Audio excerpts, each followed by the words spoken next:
Good morning, viewers. This is the first episode of Converse with Commerce.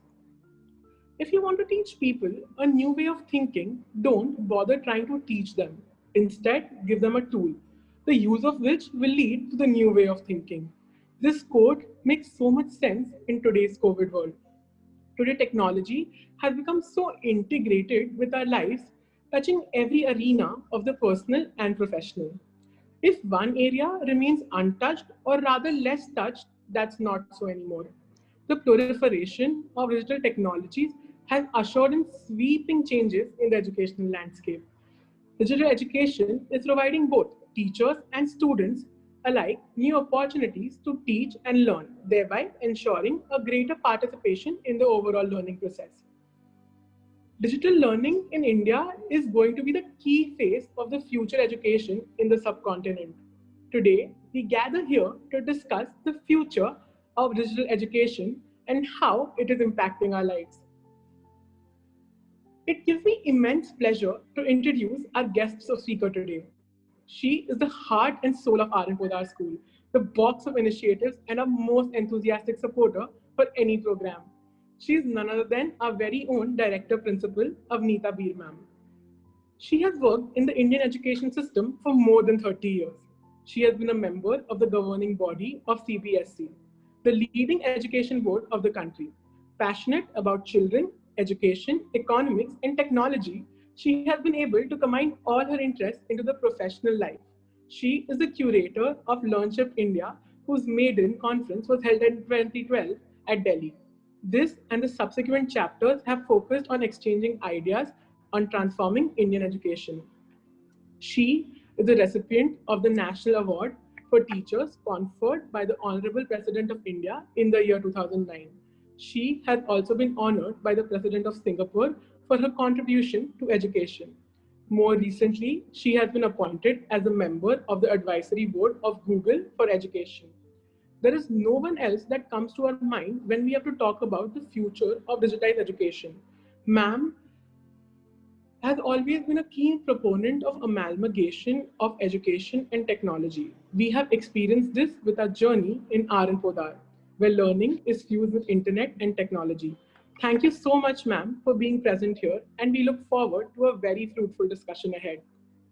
Thank you, Arnav. It's my pleasure to be here. Thank you so much, ma'am. Ma'am, let us start with the interview and we'll move with very basic questions. So, ma'am, let us start with the basics. Do you think synchronous learning is the way ahead? Okay, so first of all, technology definitely is going to be a part of education. Whether it is synchronous or asynchronous will depend upon what is the level of children we are we are dealing with. Okay, and how much of it will be synchronous and how much will be asynchronous. There is no one size that fits all. It will have to be age appropriate. So I would say that when we look at technology and we look at educational pedagogy, everything has to be age appropriate. Everything has to be in accordance to the needs of the children and the needs of the time. Okay, ma'am. Thank you so much, ma'am. Ma'am, everything comes with pros and cons. Could you please highlight some of the problems that we might face in this new avenue? Okay, so first of all, I don't like the word problems because I feel that there may be some constraints we may face and we need to just learn how to overcome constraints. Okay? And I actually look forward to, because problem is a negative word. So if you tell me that there is a constraint and we need to overcome it, we have to find a solution to finding the best way forward. I think that is what excites me the most. And I feel that the more constraints we have, the more innovative and creative we get. So, and technology has been a great help in that sense. So in terms of challenges that I look at ahead, I would say that the challenges could be in terms of mindsets, which again is now changing. Thanks to the pandemic, we found people and everybody, teachers included, open to now experiencing and trying out new ideas. So fear used to be the greatest barrier. Fear of the unknown, fear of trying something new, fear of failure. So fear was what kept us very close to the beaten path. We would never strive to try something new because we were scared that we might fail and we would lose face.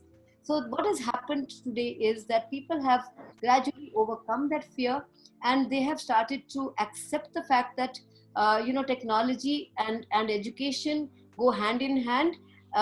And we have to get our hands dirty. So when we get our hands dirty, we will make mistakes will happen, but we will learn from that and move on.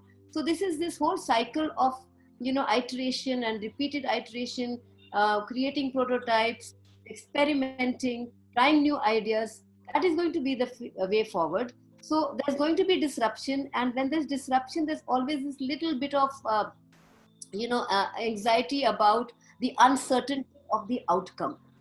And I think that is what is the only challenge, because today, whether it's technology companies, whether it is the government, whether it is the education ministry, whether it is schools, students, parents, all stakeholders are working together to make learning a better experience, a different experience, including synchronous as well as asynchronous learning.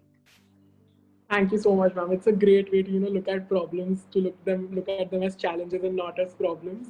Okay, ma'am. Moving on to the second question, ma'am. As we're moving into successive unlock phases, ma'am, as we know that unlock phase 3 has been initiated now in the country, ma'am, do you think institutions will still prefer online learning, or they would want to go totally offline, or they would prefer like a hybrid mode wherein we have an online plus offline combination? Yes.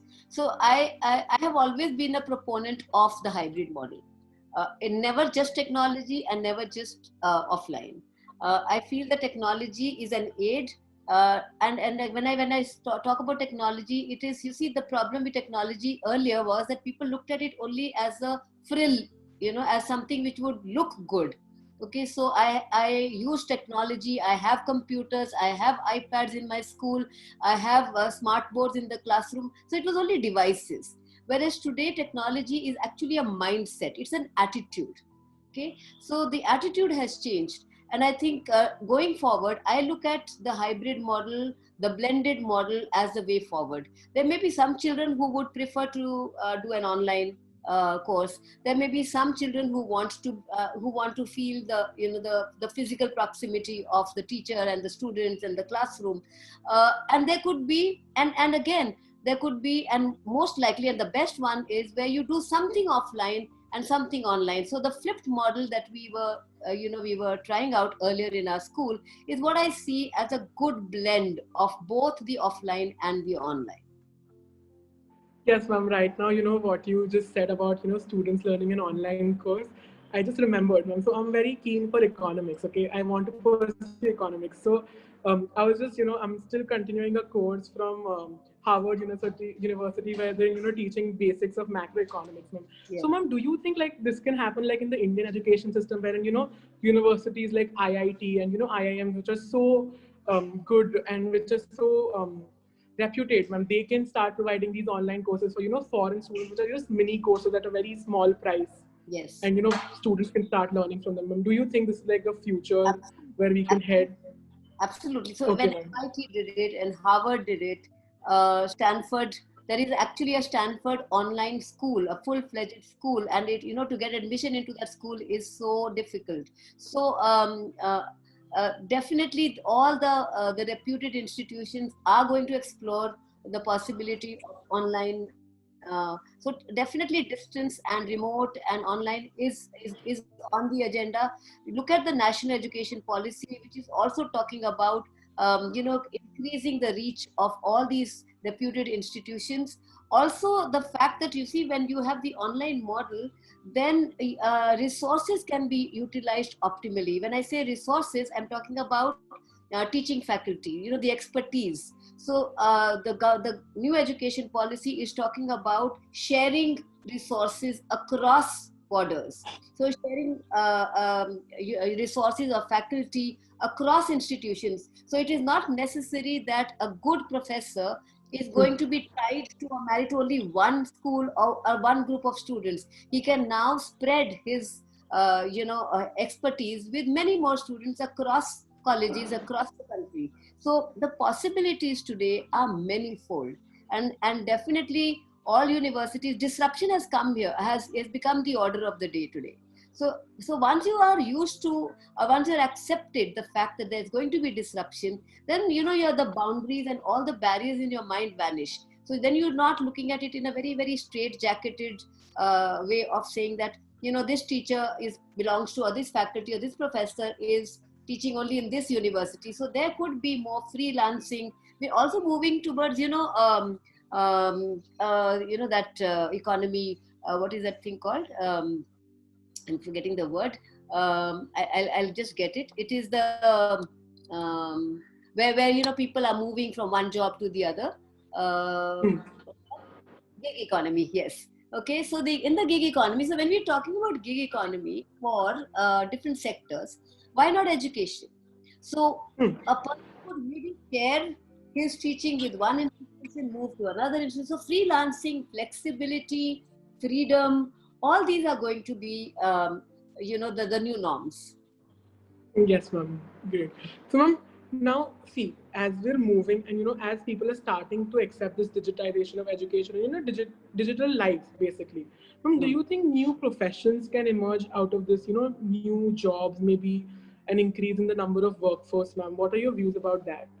Yes. So as we move towards the digital life, I would say, and in that life, learning and education, I think a lot of emphasis and focus will be on data, because now you can capture a lot of data, and with that data you can make your teaching learning more personalized. Okay, because you have now very valuable data collected, and if you do the data analytics, you'll be able to find out what student needs, what kind of help, in which subject, so timely, appropriate action can be taken. So I just see that data science and data engineering are going to be big subjects. Of course, we talked about big data a long time back, but this is now looking at data for analytics and data science and mining data to get useful inputs, and that's going to be a very integral part of our lives and in part of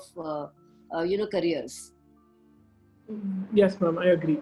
So, ma'am, now see, this whole COVID situation was very unusual, ma'am. We never, intercepted this that it will extend till September, and ma'am, we never know how it's going to turn out for us, ma'am. So, ma'am, all education institutes have brought in changes, ma'am. They must have to, ma'am. So, ma'am, what do you think are like the changes in like the top education institutes of the country, ma'am, wherein they're so reputed and when they have to also perform that well so that their reputation is maintained, ma'am? What changes do you think they must have made, ma'am, so that they can follow with this digital curriculum? So I think, for a long time, we've been talking about the VUCA world, okay? A world of volatility, uncertainty, complexity, and ambiguity. Now, these were all terms, okay? It was a jargon that was being used, and some military jargon which came into management, and then it came into, even in schools and education, okay? So the VUCA world. And so we were using these terms very loosely, okay? And this is the first time I feel that we're actually living the VUCA. We're actually experiencing it. So earlier we were just saying that, all this is happening, but we were not very, very familiar with it, coming into and creeping into our lives, Now it is part of everybody's life. So including the very reputed institutions. So I think, the skill that we will require maximum is the ability to adapt, yes, the ability to deal with ambiguity and uncertainty. Because you see, change, we all know that change happens. And we've been for years and for, decades and for, we've been saying, we're talking about change is constant, change is inevitable. But the fact that change is going to be so at this exponential and unprecedented and uncertain that we don't know when this period is going to last. Okay, that uncertainty of not knowing when it is going to end and when will we go back to our earlier life, if at all, right? And what will be the new normal like, or the new equilibrium? Where will we settle? And we'll never settle. That will keep changing, right? So that is what new institutions will have to start with, changing the way they think about change. Okay, it's not the change that we were experiencing. It was earlier still linear, but today it is exponential and unprecedented. So to deal with that, you will need almost like a disruption and not just an adaptation, you know. So that is the kind of change that I would see is required by all institutions. And I would say that somehow the very reputed and those legacy institutions are finding it more difficult because they are set in so much of tradition, you know, that for them to break out of that tradition, it's going to be even more difficult, you know, because they're still rooted in that. And while we are changing into the moving into the new, we still have to hold on to some roots, okay, so that we remain rooted and we still remain grounded and we're not completely shaken up, right? So that balance between uh, the new age way of living and the traditional roots, okay. There is a very beautiful book which Thomas Friedman had written on, and this was a book on globalization. When globalization happened in the world, it was something new because till then countries were still very closed and, you know, insulated. And then the world opened up, trade and people and money, and there was so much mobility across the world. And that is when Thomas Friedman wrote a book called The Lexus and the Olive Tree. The Lexus signified the move towards the modern, right? The Lexus car, the modern, the science, the age of science and development and innovations and technology. And the olive tree signified the traditions. And mostly this is for, you know, Japan, because Lexus is, you know, Japanese brand. So how the olive tree and the Lexus have to coexist, right? We cannot have one at the expense of the other. We need to balance these two things. So I think moving forward, that is what is going to be, be the way forward. You know, that's going to be the new normal, I think. Yeah. I hope I read that book, ma'am. It sounds Yeah, interesting. I remember buying when this book was, I think, published, and these were early years, 2003, 4, 5, something like that. I got my hands on it, and I went and got like some 50 copies of that book and put them in the library because I just felt like that was just the beginning of, globalization, right? And I wanted every student of commerce to read it because I just felt it was so. We had kept it in the library, and then the 2006, 2005 floods happened, you know, and we had the library on the ground floor, and the books got wet. And I remember taking them out and trying to, dry them to make sure that these copies don't go waste. I was so, I just felt that the book was very useful for everybody to read, you know. I hope I read that book, ma'am. So, ma'am, as a parent, would you be comfortable if your child subsists to learn through these education online portals, ma'am? I think a balance of both is required. Yes, both offline, online, and we can't have one without the other. I think today, more than ever before, we've realized that, and it's, you see, what we should do is look at the benefits of the online. Okay, leverage those benefits that we've got. Right now, what has happened is we're just doing online because we don't have the option of doing an offline. But when moving forward, when things become normal and better, and we are more feel safe to move back into our schools, then some of the good things about the online should continue. Okay, and bring in the offline also, and we have a beautiful blend. Hmm. Yes, ma'am, I agree. So, ma'am, right now we're in this transmutation phase, ma'am, where everything is being conducted online, ma'am. Do you think, ma'am, as a community, we have accepted this? And will we also try to commingle this in our daily lives? I think it has happened already. The transition has happened, and I would say, I'm very impressed with the fact that everybody has accepted it. Of course, we had no choice, but to embrace it and to feel comfortable with it. I think that's very important. Okay? It's not just about being forced to do something or compelled to do something. It's about how do I master it and how do I make the most of it. And if you look at how the teachers did it, okay, in schools, overnight they were in the online mode. You were in school. Till Friday you were in school, and on Monday you were at home and studying online by the teachers. So on that weekend, on the Saturday, they prepared themselves. So I think the transition, if you are ready, if you have an open mind, then it's not a problem. I'll tell you, ma'am. So I remember this thing. So it was a Friday. I was in school that day. I had to leave for Rajasthan. I had to come here to show to my doctor, ma'am. So I was here, and suddenly on Sunday, when I'm supposed to leave, I just get a notification that okay, from Monday you're going to have online school. And I'm like, okay, what happened? What just happened, ma'am? Because on Friday we were all in school. I was with my friends, and I said, such a switch transition. So, ma'am, of course, hats off to the teachers, ma'am. And I actually, it's great that I'm learning online. It's much And the better fact than what that I've seen. you are in Rajasthan and we are still, connecting. Ma'am, You know. it's just that fact that I'm still in Rajasthan and I'm still connecting with you. That's again great, ma'am. Ma'am, Yes. so now, see, social media, ma'am, it's a great part of our lives, ma'am. Be it the teenagers, be it the normal generation, like my parents, ma'am, everybody is using social media now, ma'am. Ma'am, do you think social media can ameliorate with this, or it can help us in online education? It can help us depending on how we use it. Everything, it's a tool, right? And any tool, it is as good as how the person is in the hands of the person who's using it, right?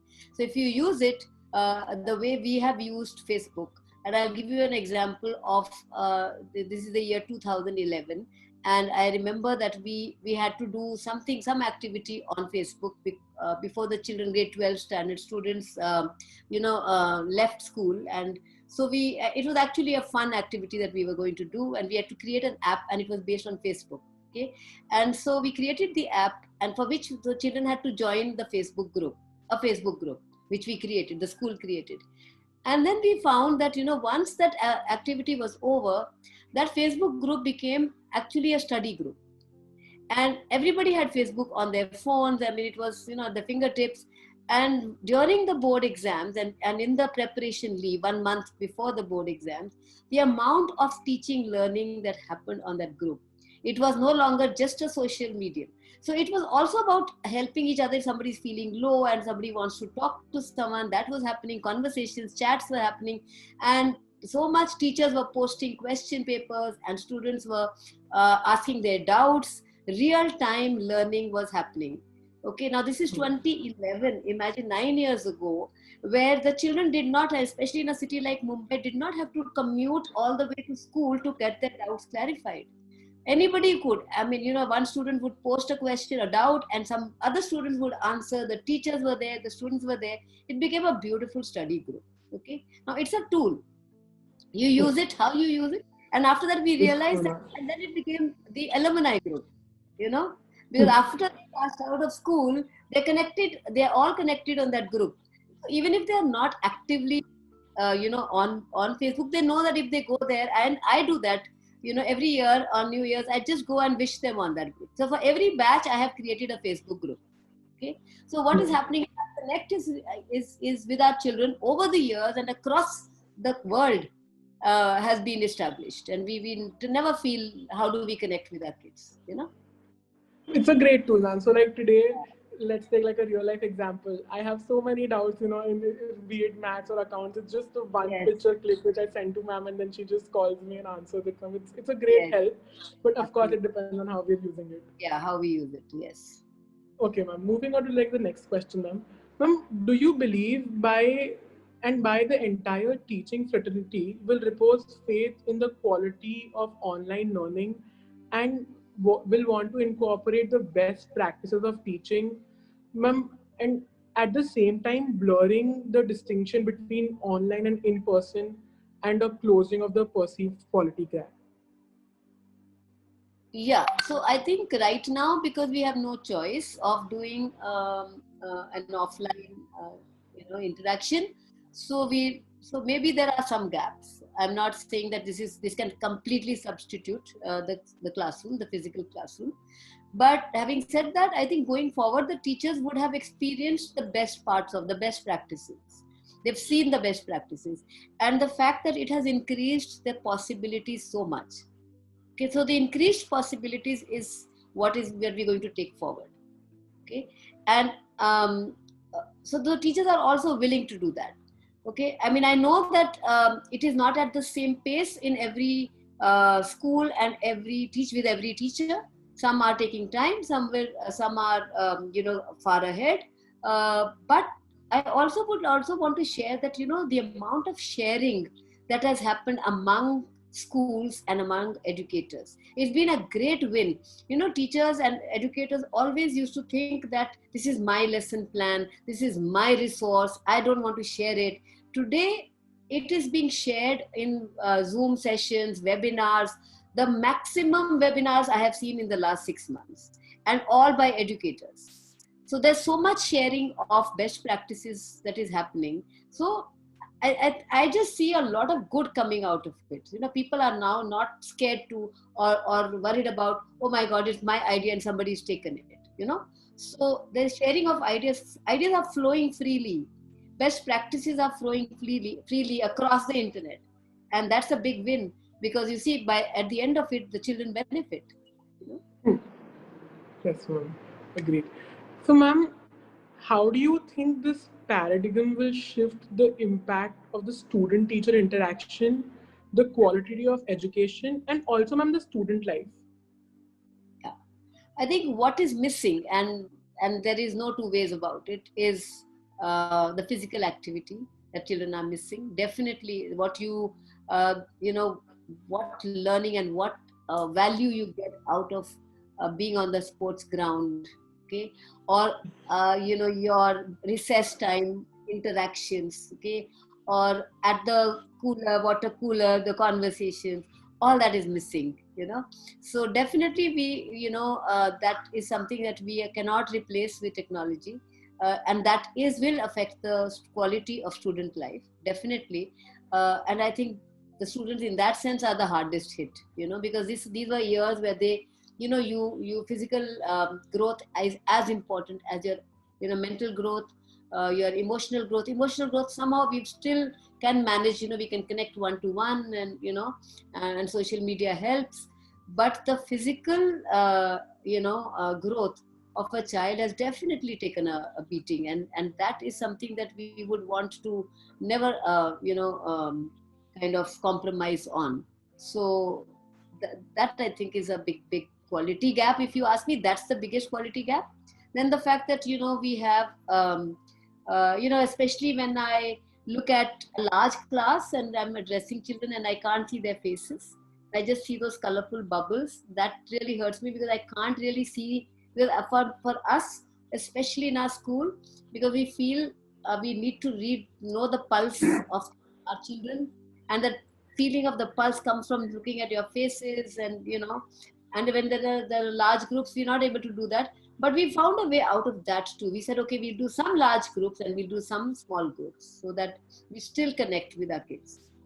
No, ma'am. So I'll just tell you an example with this. So, ma'am, in tutorial classes, Shreyasi, ma'am, my accounts teacher, ma'am, she usually makes us, switch on our camera, and the happiness on her face. And number two, ma'am, how she reads our faces. It's so amazing, ma'am, because, when Yes. there is a bubble of A showing, she will not know if I've understood the concept. If I'm having any query. Right. That day, I just made like a little inquisitive face. I didn't get it. She's like, Jhavar, kya hua? What happened? So Yes. it does changes a lot Yes. of a lot on the student-teacher interaction, and how we're learning and how they're intercepting them. So of course, Right. switching on our cameras and showing our faces and actually talking to them does make like a lot of difference, ma'am. Yeah. Yeah. Ma'am, let's move to the end of the interview, ma'am. This is a very general question, and it's about India, ma'am. So, ma'am, lastly, ma'am, where do you think India will stand vis-a-vis other countries in terms of digitizing our whole curriculum, and will we see ourselves on a higher developmental index, ma'am? Yes, I think in terms of education and digitization, I see a big growth happening, a big development in India. Okay, because you see, like I said, the more challenges one has, the more you will want to overcome them, right? And so, especially with education, I see that, and it's not as if it's an impossible situation. If there is a will, we will do it, and I see a lot of will there, especially with the new policy that is being announced, and I see the keenness and the urgency with which they want to implement it. The good thing also is that our board, the CBSE board, the ex-chairperson of the CBSE board is now the Secretary Education, School Education, right? So she's in the ministry, and so she's driving the change, and she was driving the change at CBSE. She's now driving the change at the ministry level. So I see that it will not get lost. It will see the light of the day, and so that I see a lot of light at the end of the tunnel. There is going to be, so the good things have started to be. This conversation started happening. Okay, yes, there are challenges, but again, these are not insurmountable, and I see green shoots, especially in the education space. And I also believe that if we can take care of education, then and health, okay, these are two very primary functions which the government has to take care of.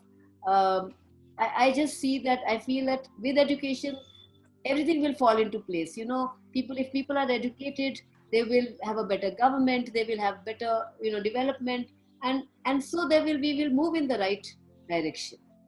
So on that Great. count, I'm not very optimistic, right? I'm not very happy with the economic status of the state of the country, and I wish there would be some more, stimulation of the economy. We need it very badly, because it's, you study economics, so you need to have the demand has to, the consumption and demand, and in that, when you do your Keynesian theory, there is lack of effective demand. We need to have that in order for supply then to increase, and so some stimulus is definitely needed for the country to move forward. But education is a tool which you can use, and it's a long term. It will have effects in the long term. It cannot have immediate short term impact. Yes, ma'am, I agree. So, ma'am, this is it, ma'am. These are like the questions that I had about future Thank you education, so ma'am. much. Really enjoyed Ma'am, it. no, ma'am. So, first of all, ma'am, thank you so much, ma'am, for answering these questions with such precision and detail, ma'am. I'm so sure that there's been a huge takeaway, ma'am. At least for me, I can vouch for it that there's been a huge takeaway, ma'am. Would you like to give us any feedback or any suggestions on these interviews that we've been conducting, ma'am? Yeah, I thought, not just for the academic value of the interview and your project, and it will come handy in terms of your curriculum and your business studies or whatever subject or current affairs. I think the fact that you are able to have a conversation across on a screen. Many years ago, I remember we did a Drishtikon through a Google Hangout. That time it was a Google Hangout, okay, a full event. And children were saying, no, we want to do it on the stage. It will not come out so good. I said, I know it will not come out so good, but on stage, you've learned already how to be on stage. So many years of your lives, you've been on stage. Every year you do your events. But to face someone, like how we are doing it, right? Face to face, and you're talking to a screen. That is another level of learning, right? So for me, I feel that this new medium to get to try it out, to interview someone, to ask the questions, and to moderate a conversation itself is a very it's not easy. It's because it needs a lot of skill sets. Okay, it needs communication, it needs empathy, it needs listening skills, asking the right questions, facing the camera, all of that, and it's a great idea. A lot of So I would also like to thank Nitika ma'am for this opportunity. A very special thanks goes to my class teacher, Manisha Chawla ma'am, who's been a constant support throughout. From guiding us on how to make the questionnaire, from sitting with me in every rehearsal that I've done, and offering her pointed feedback all the time. In the end, I would also like to thank my team members who've been there with me, who've helped me frame this questionnaire and done the research. And again, ma'am, once again, thank you so much for giving all your valuable insights and your unstinted support for all our endeavors. And I feel so proud. I'm feeling so proud of you. Really. I mean, to be interviewed by your own student is, for me, the biggest reward. So thank No, you so ma'am, much. it's like a privilege for me to take an interview. Thank you. So, Thank you.